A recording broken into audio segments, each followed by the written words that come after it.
A fight I've yet to talk about, but certainly deserves to be spoken about, is the fight for the WBO Super Featherweight title. That's how I've always called it, Super Featherweight, not Junior Lightweight. That just doesn't sound right to me.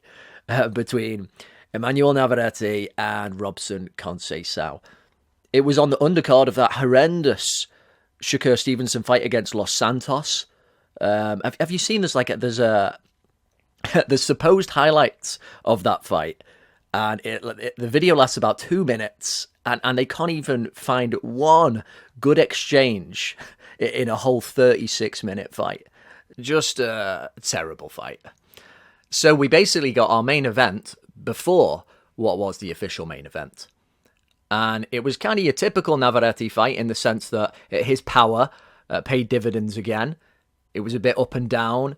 You've got that incredibly casual approach he has, where it looks like he's just trying out new things in sparring, but no, it's an actual fight for his world title. And yes, it was a very close fight.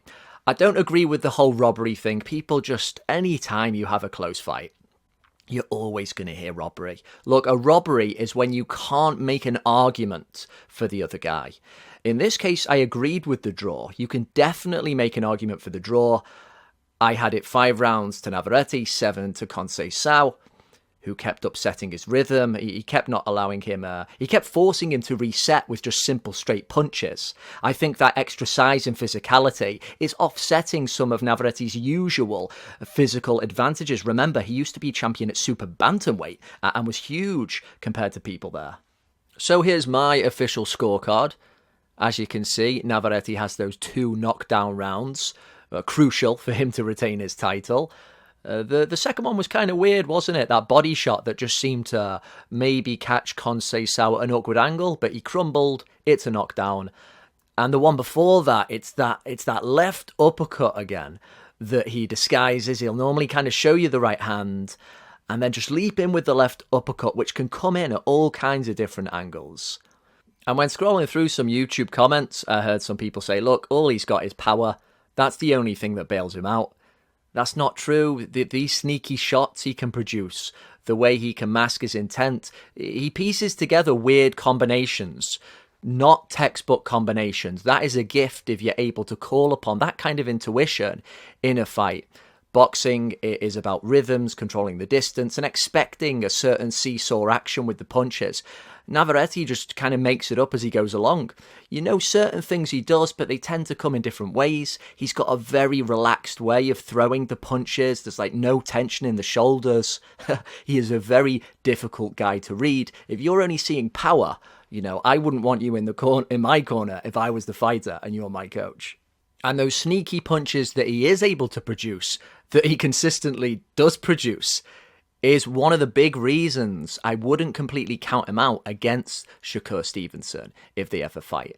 Yeah, sure, I'd favour the American, and a lot of people would expect just a whitewash, maybe a late stoppage, I don't know. Navarrete's pretty tough. But if he remains willful, if he doesn't get discouraged, and he just keeps going to his own crazy rhythm, I would not be surprised to see one of those heavy, confusing shots thread its way in and hit the chin. Whether they do or they don't fight in the future, regardless, I want to see a rematch first between Navarrete and Conceição. Really good fight.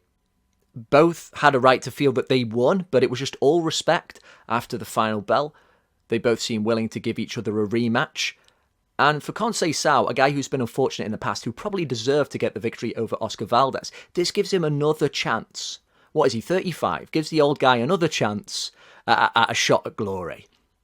Whereas for Navarrete, it gives him a much-needed opportunity to just try and inject a little bit more strategy into his fights.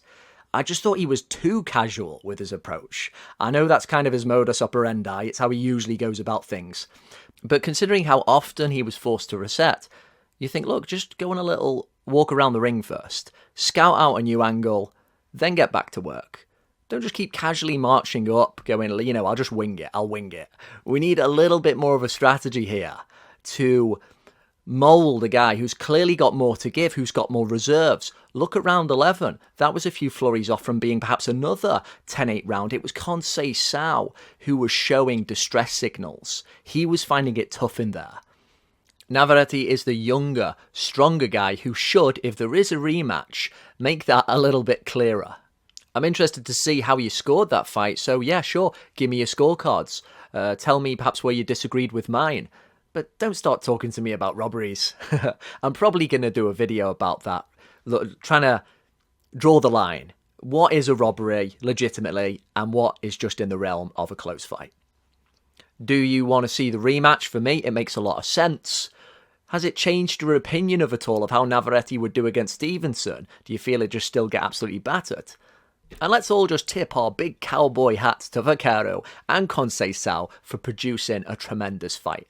For Navarrete, I think that was his third fight this year. That's the sweet spot for me. That's how active you should be. And Conceição, let's hope, because he's earned it, he gets one more chance at glory.